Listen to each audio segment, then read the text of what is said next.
washed away in mudslide at Kerala.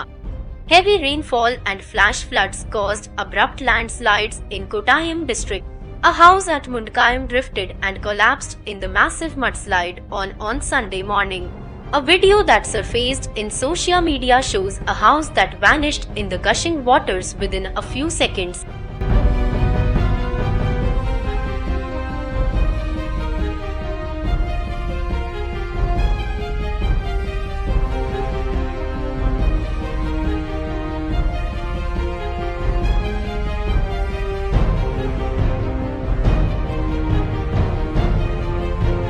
People have been killed in floods in southern India after heavy rains caused rivers to overflow, cutting off towns and villages. 5 children are among the dead.